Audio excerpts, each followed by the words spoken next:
Okay, let's jump in and get started. Oh, excuse me. I'm sorry? 237. Page 237. We are on Mishnah number 14, which is the third in a series of Mishnayot.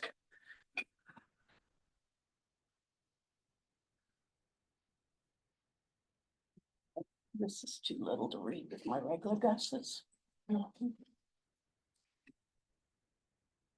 As I said, the third in a series of Mishnayot by our teacher Hillel.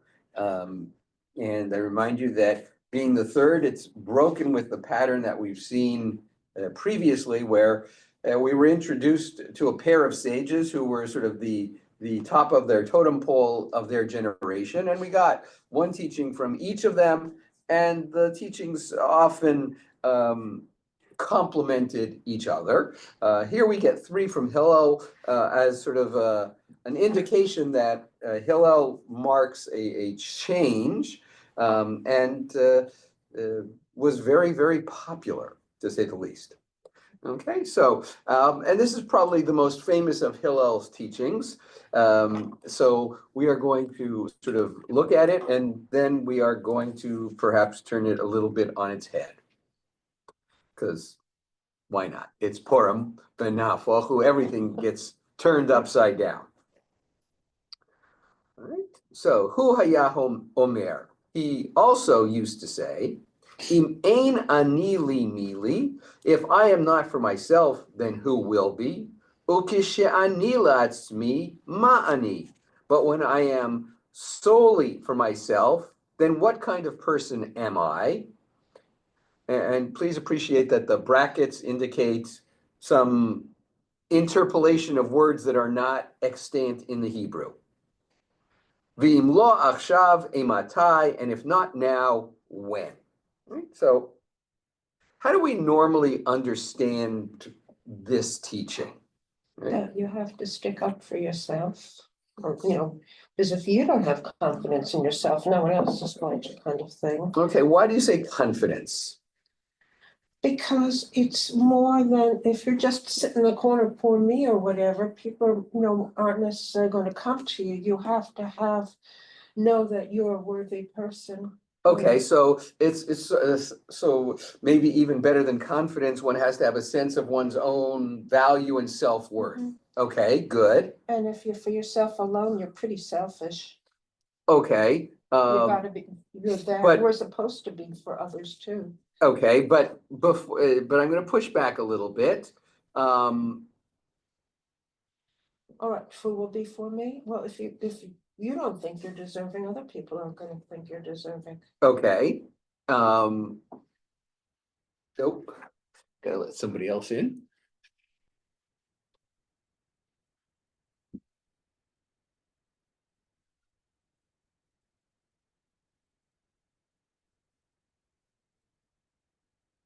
Okay.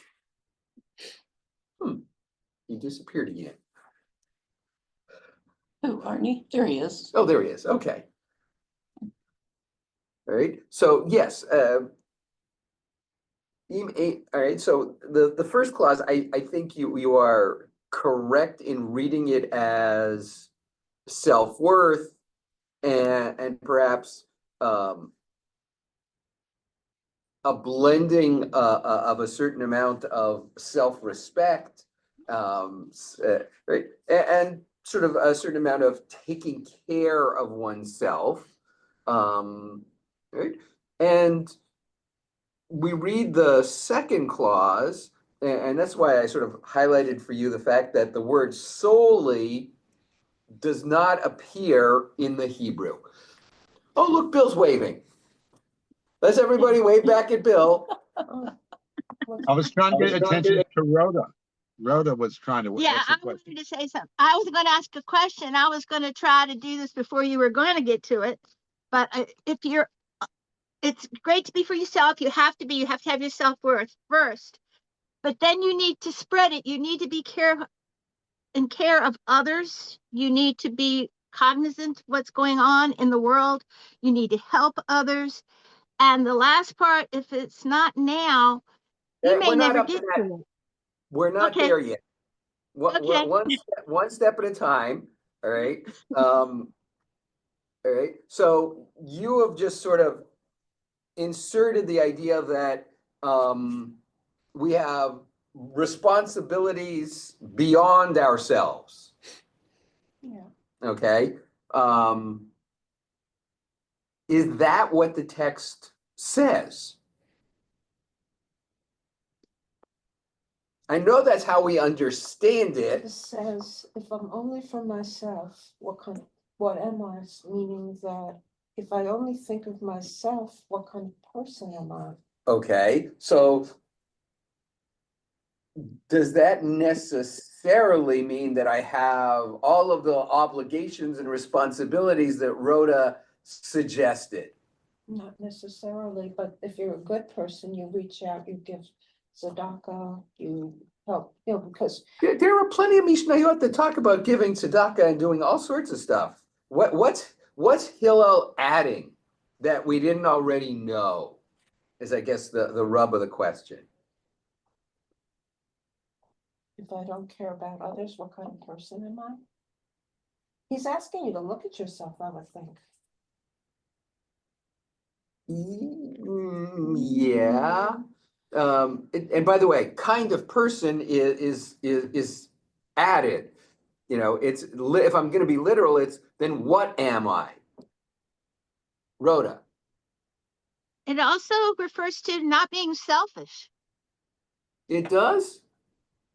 If I'm for myself alone, if I'm only for myself, I'm gonna say to you the same thing I keep saying here, which is the word solely does not appear in the Hebrew, nor okay. does kind of person appear in the But, Hebrew. but it does say la'atzmi, for myself. All It right. doesn't add the alone, but it says for myself. When I am for myself, what am I? That's literally what it says. That's not a bad thing. Exactly. It's Because not it doesn't necessarily exempt anything else. it's Just, all right. We've always read the second clause as a qualifier or limiter on the first clause.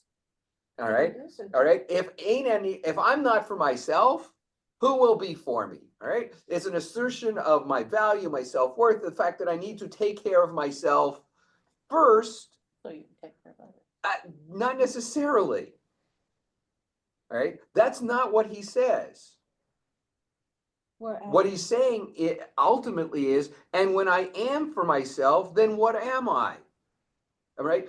In other words, this is maybe not about the other, the way we've always read it. Maybe it's all about, if I actually really care about me, what does that tell me about me? Right? Reminder that Judaism does not demand self-abnegation. Right? There is not this sense of nullifying the self. One is supposed to, required to, expected to maintain one's personal dignity. Self-pride.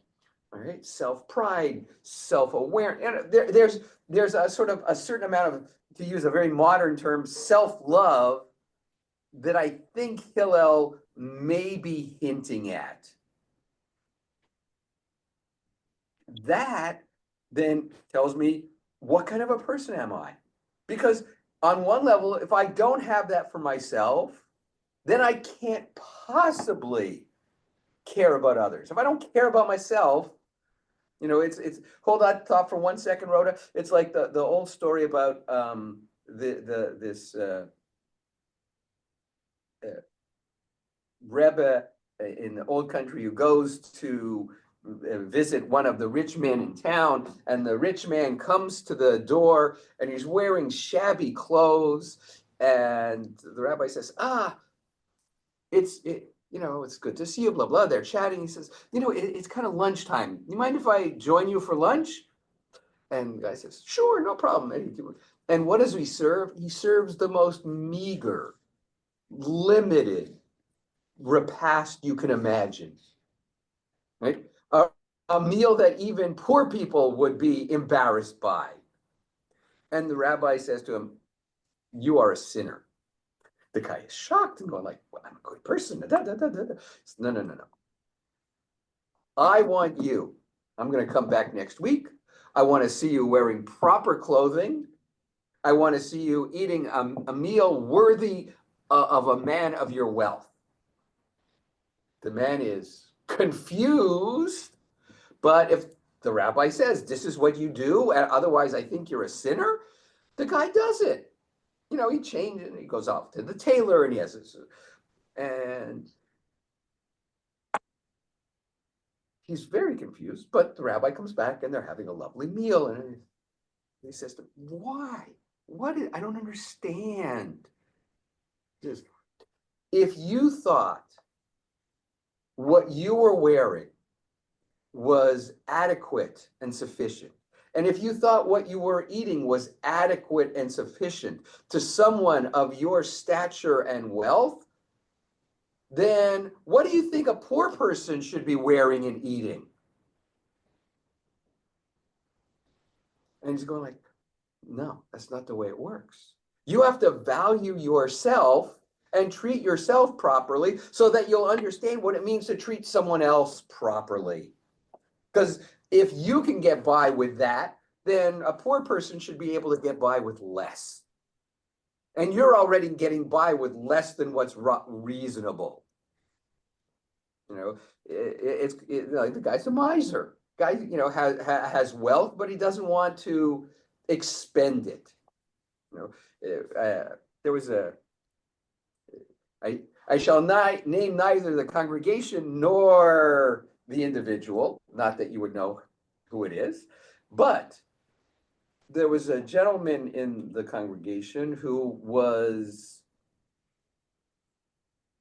I'll say, deeply affected by his experience growing up during the Great Depression. But he went on to succeed greatly and accrue a tremendous amount of wealth, which he used none of. None. I mean, I remember visiting him in his home, and I will tell you that his home was not a house. His home was a what had been a phone exchange building. Was the place where all the lines came in. It was a block stone building, which still had some of the equipment against the walls, and he had a bed and a stove, and I'm thinking, I know people who have a fraction who would aspire to better. Even if they couldn't afford a house, they would live in an apartment that actually had, you know, rooms. And, you know, it was a real challenge because he didn't understand why this was a bad thing. And therefore, he shared none of his wealth, not with his family, not with the community, not with anybody.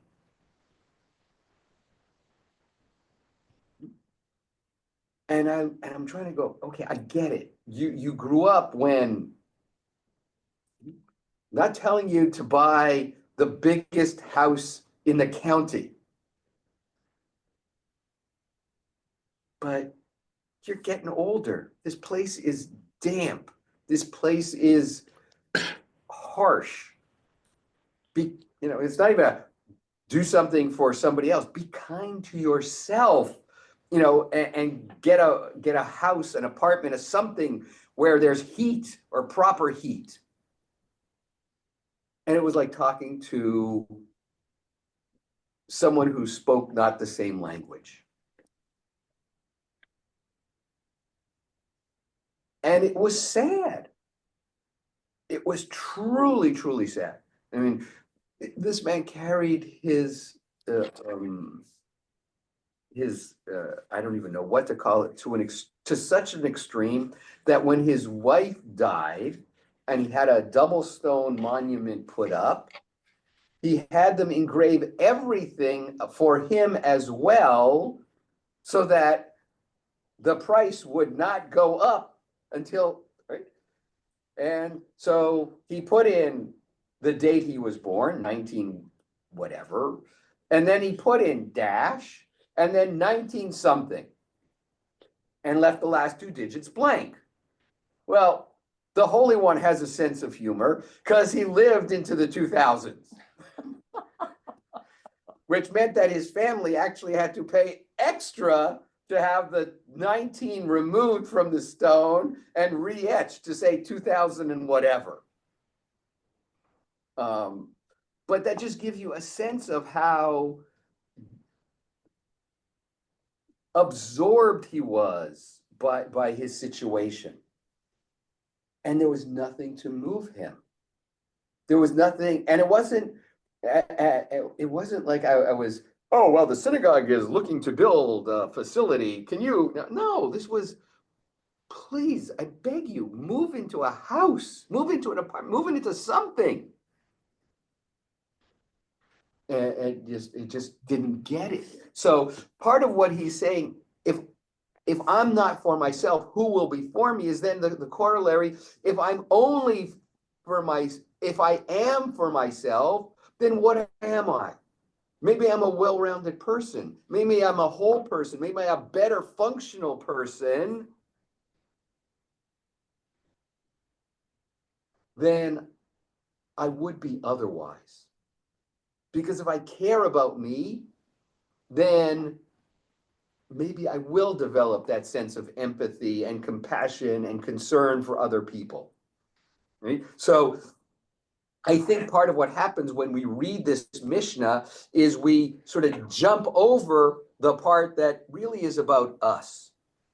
Right? And I have to give some acknowledgement to Rabbi Gordon Tucker, who, when I studied this Mishnah with him, said, stop reading it like you know it and read it like you've never read it before, which is sort of what I'm pushing you guys to do. Plus, when you do that, you realize that the Mishnah, when we read it that other way, doesn't completely hang together. If you think about all those triads, clause A led to clause B, led to clause C, they sort of reinforced and balanced each other, they spoke to each other, they interacted with each other. Right? This one doesn't quite do that, because if I say, if I'm not for myself, who will be for me? But if I'm only for myself, then what am I? Am I a terrible person? Then what am I doing with, if not now, when? How does that fit? It doesn't really, the Hebrew, like I said, doesn't say solely.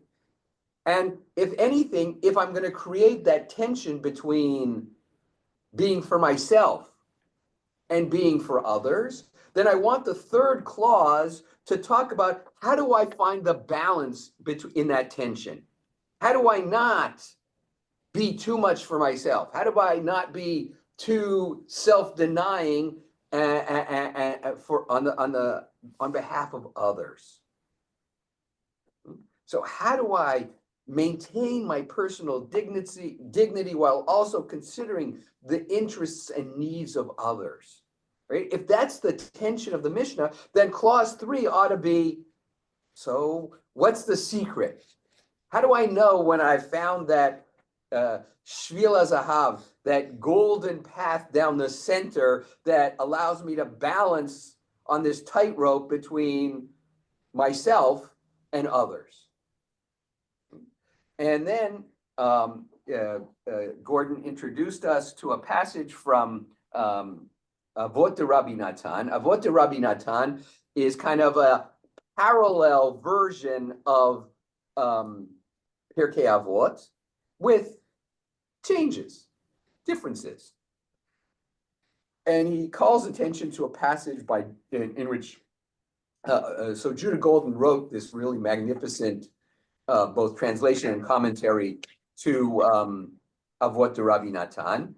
And he noticed that, and he said, he found a variant which said instead of kishe'ani, when I am, that reads kishe'eni. In other words, the vowel is read differently.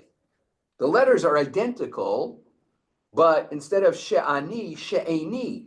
If I am only for myself, if I am, excuse me, if I am not for myself, then who will be for me?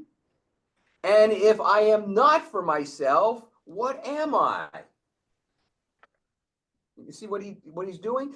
Now they sort of reinforce and inform each other. If I'm not for myself, then who will be? And if I am for myself,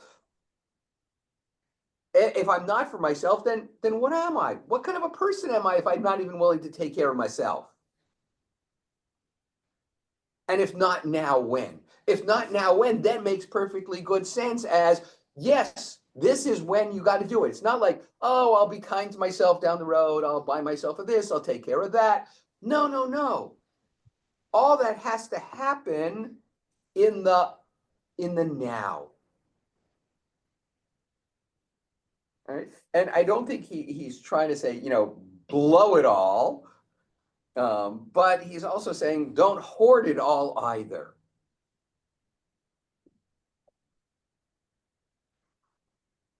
You're reading into it. I'm sorry, Arnie? You're reading into it. No, I think I think you're interpreting, Rabbi, and which is fine.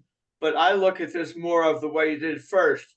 When you said it was the balance between the two is the golden mean between one taking care of myself, but also taking care of others.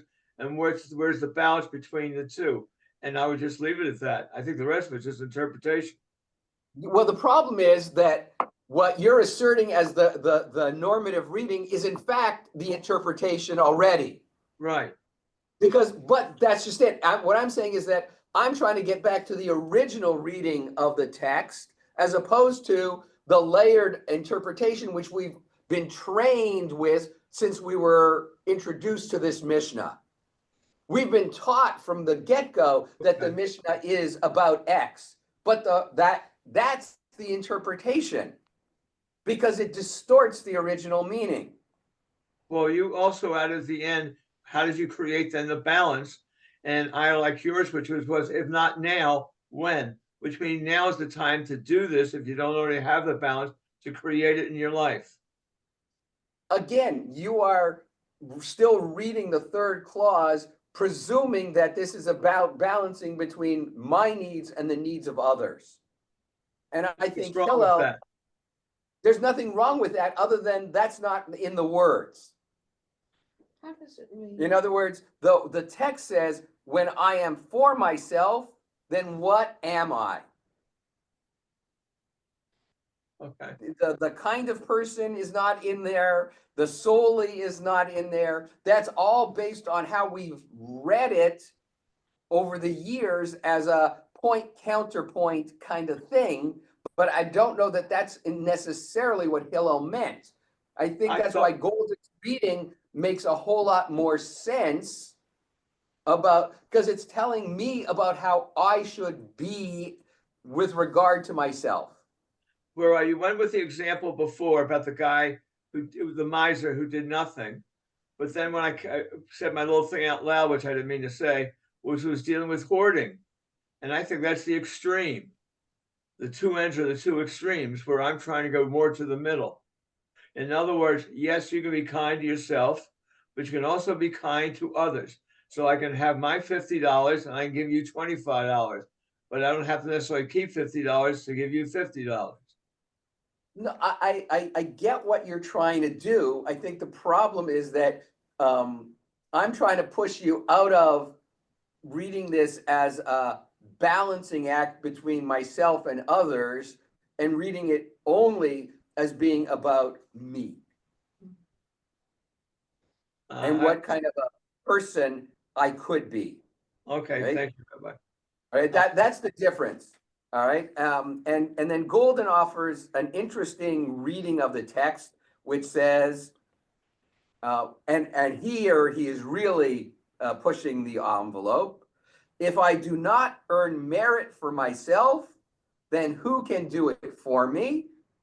And if I don't earn any merit, then of what value is my life? And if I don't get started on this now, when will I? Right? He's reading it through a very rabbinic lens of merit is acquired behaviorally, right? And I can't rely on others to do it for me. So he's on one level, this idea that we often sometimes talk about yichus. I have merit, ancestral merit. We talk about this a lot on the high holidays, where we say, God, please forgive us because we are the descendants of Abraham who followed you without question. And we are the descendants of Isaac who was willing to allow himself to be sacrificed on the altar as an act of faith.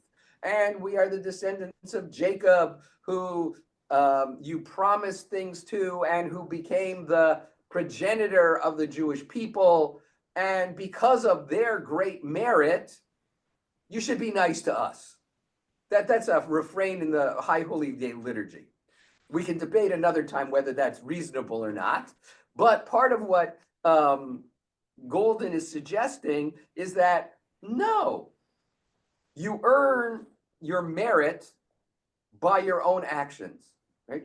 I did not last, I will tell you, very long in the Cub Scouts when I was growing up, in part because I decided that any organization that required short pants in Montreal in January was stupid.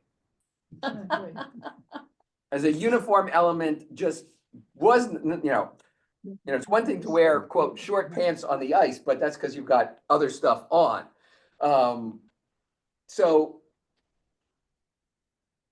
But I couldn't buy a merit badge.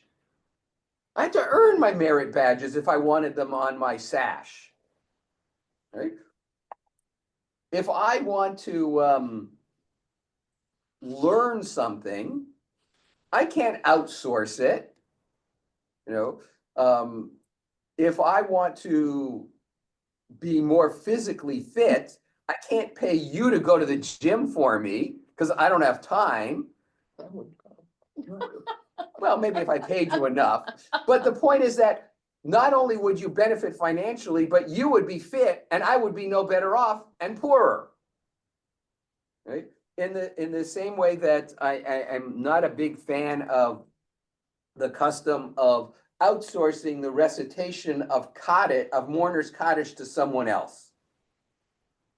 Right?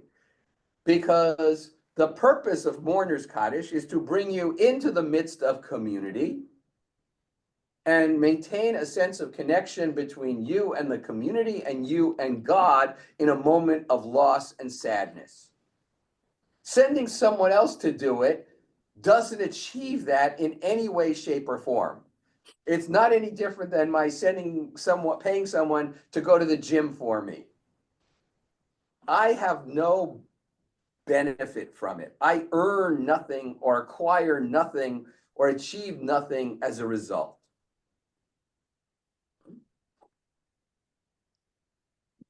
Now, I think Golden may be pushing the envelope a little bit, but the nice part is that it's consistent.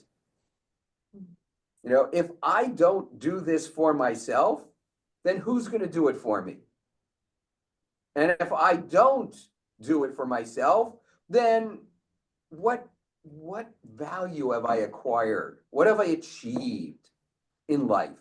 The idea that I wrote it down because I wanted to say it right. I didn't write it down. Oh well. The idea that there are things that can get in the way of me achieving fulfillment. And so part of what he's saying is, if I'm not doing it, no one else will do it. If I'm doing it, then I become a better version of myself as a result. and I can't delay it because you never know what tomorrow is going to look like. I don't know. I don't know many people who haven't sort of pushed a project or a something or other down the road, going like, I'll get to it tomorrow. I'll get to it next week. This bites me in the tuchus more often than I like to admit, because I don't know what's gonna be tomorrow.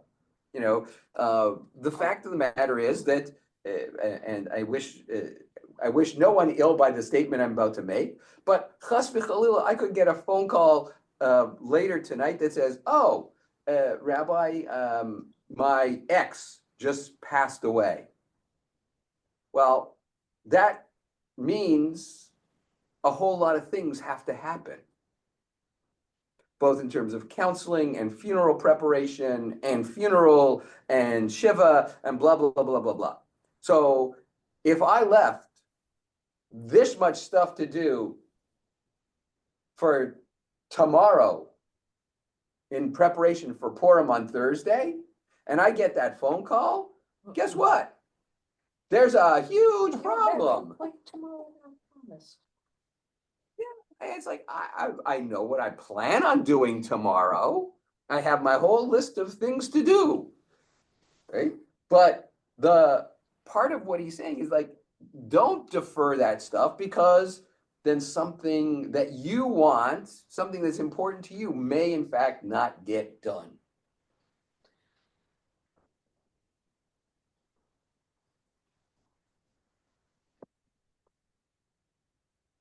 Rabbi, can Yo, we go Bill. back to the concept of merit? You sort of dropped that after that, and I want to know what in the Hebrew what that means. Does it mean the same thing as when you and I talk about, like, because you went off to Cub Scouts, and I'm thinking of a merit badge. Okay, so merit in this case, I guess, if I'm reading Golden correctly, is what is considered meritorious within the rabbinic frame. Okay. All right, it's if I wanted to sort of reduce it a little bit, I call it mitzvah points. Okay. How many mitzvah points have you acquired today? And I don't mean to be flip in how I'm phrasing it, but it's the idea that you gain merit by what you do behaviorally during the course of your day.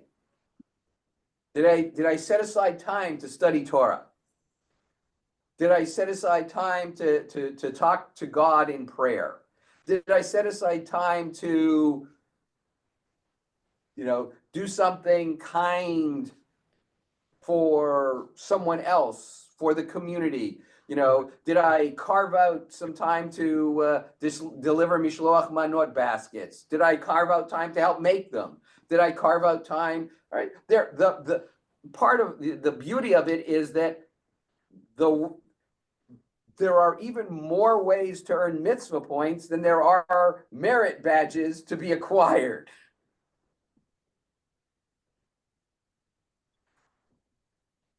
Okay, Bill, you had your hand up before. Yeah, Rabbi, thank you. I was going to ask you the example you gave right before Arnie spoke about, the unexpected call of the death of his ex. What would you have done if the holiday was coming up? Would you have had? Why didn't you have the funeral like on the following Sunday or something? How would you have done that? Oh, it's real simple. Funerals take a certain measure of priority over things. Our tradition encourages us to have funerals as quickly as possible after the death of the individual. And so therefore, if the arrangements could be made so that the funeral, to do it within 24 hours can be challenging, but let's say, so I get the call tonight, the funeral's on Thursday, right? Well, then the funeral's on Thursday. And I meet with the family and I do all the things that I need to do in preparation for the funeral. And if certain parts of Purim are imperfect as a result, Purim will still be fun. and Purim will still be Freilich, and we'll still fulfill the mitzvah of reading the Megillah and doing all the things that we have to do. It just might not be as smooth, as good, as fill in the blank that you want, had I had all of those hours to devote to it. Or, maybe I circle back and I do the Purim stuff in between, and the thing that gets short shrifted somewhere along the line, maybe my preparation for Shabbat. But the fact of the matter is, the funeral is not something that I can say, oh, tomorrow's not good for me. How about we do it sometime next week? That's not a Jewish option. That's not a rabbinic option.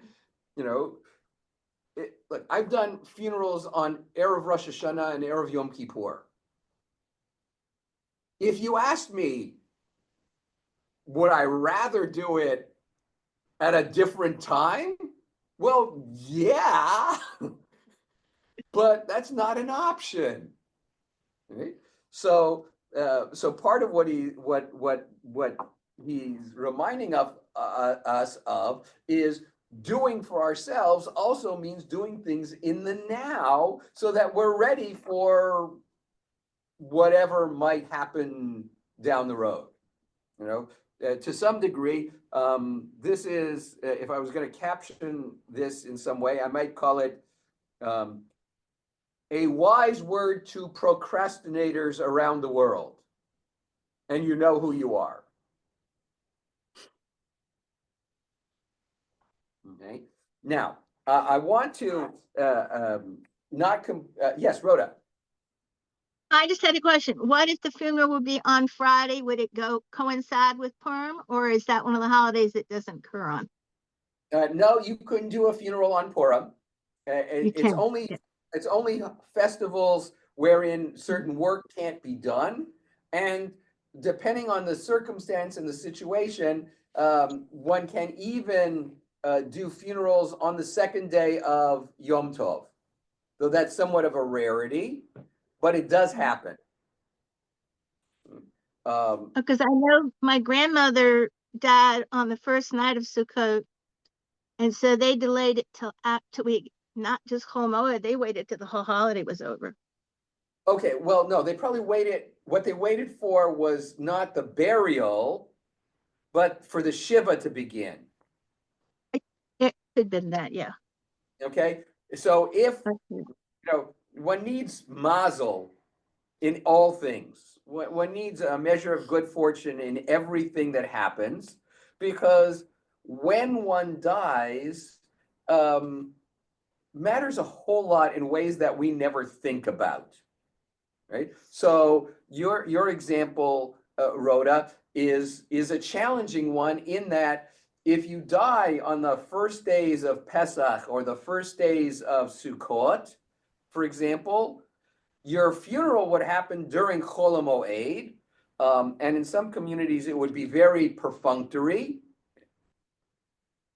But the Shiva doesn't start until the end of Pesach or Shavuot or Sukkot. That's really hard because you are kind of neither a mourner nor a whole person for like a week. And there's all sorts of discussion about how do we deal with people who are in those circumstances. Right? And the corollary to that is sometimes dying just close to a festival where the festival ends the Shiva period is also not necessarily a blessing, because then it's truncated. It's not delayed, it's just truncated in a way that makes it really emotionally challenging.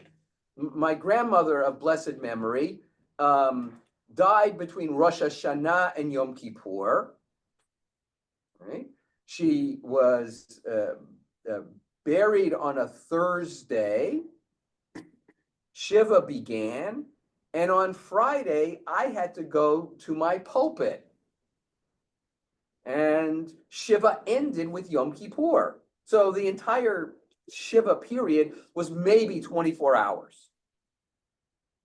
I will say to you that is less than ideal on a multitude of levels. So you want to try to have as normative a thing as possible. Bill. Rabbi, I remember my stepdad when I was a kid. His father died, so they were sitting Shiva, and during the Shiva period, the mom who was sitting, then she dies, so they had to start Shiva then all over again for the second relative, all in the same. Right. Yes. Yeah. Right. Good. Not a good. Again. Not a good. Not a good thing. Right. I want to sort of go. I don't want to say I want to step back into the traditional way of understanding this verse now that I've exploded it.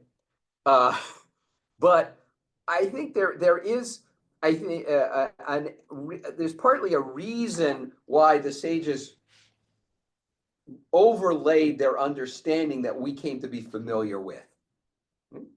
And I think part of it was to create this sense that Judaism neither condones or demands self-abnegation, and at the same time, Judaism does not condone quietism or a surrender to the injustices that exist within the world and in our society. That on one level, the if not now, then when statement has been used to suggest that as Jews, we need to be impatient. That if something needs to be done, we need to act on it immediately. That there are things addressed to us that we need to do and not ignore.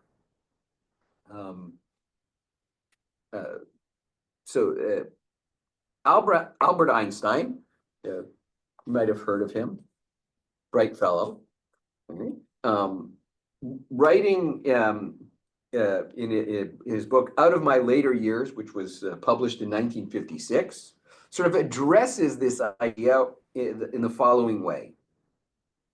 The world has slowly grown accustomed to the symptoms of moral decay. One misses the elementary reaction against injustice and for justice, that reaction which in the long run represents man's only protection against a relapse into barbarism. So he's looking at it and going like, when we hear certain things, we're supposed to react a certain way. And part of that reaction should trigger a response.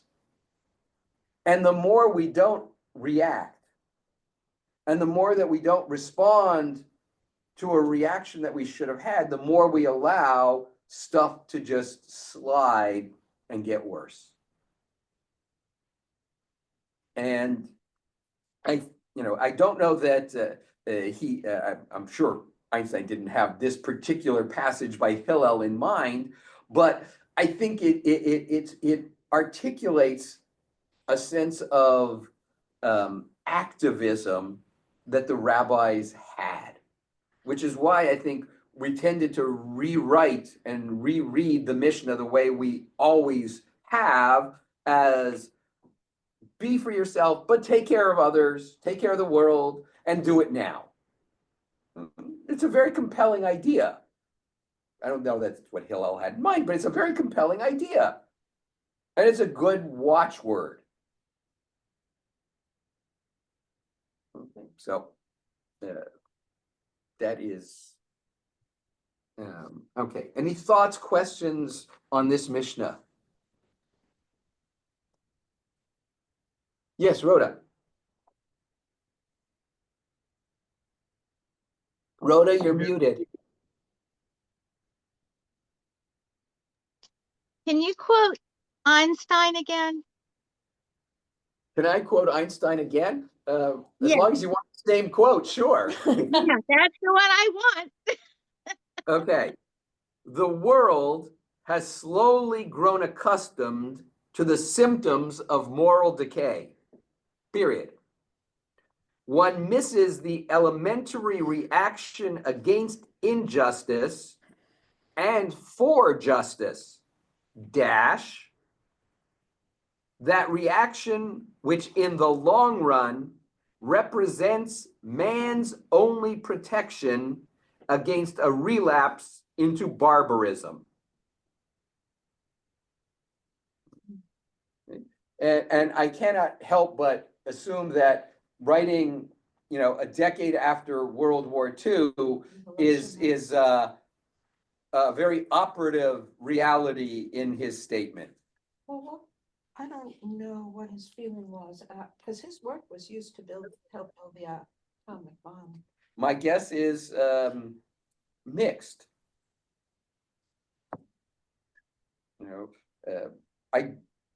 The reality is any tool, any device can be used for good or for bad. That's just the reality of anything.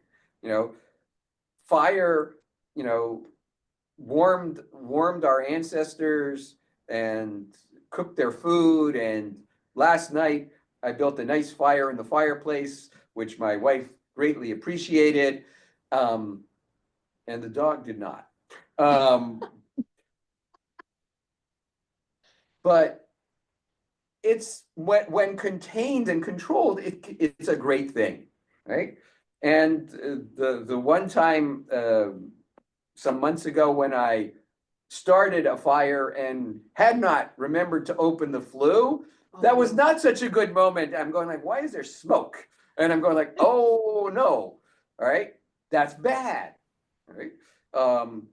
I mean, it was correctable. We opened, so I put it out. All right, it was not the horror, but we also know that fire can be incredibly destructive. So, and that's probably true of everything and anything. Water is life-saving essential, but water can be incredibly impactful. Yeah. By the way, see Grand Canyon for evidence of impactfulness of water. Tsunamis. The examples are endless. Right, so excuse me. So I'm guessing we had a very mixed reaction to it. It's like I'm trying to understand the universe. I'm trying to understand the world. I'm trying to do positive, but that doesn't mean that it won't become a negative. And I don't know that there's anything in the realm of science that doesn't cut both ways.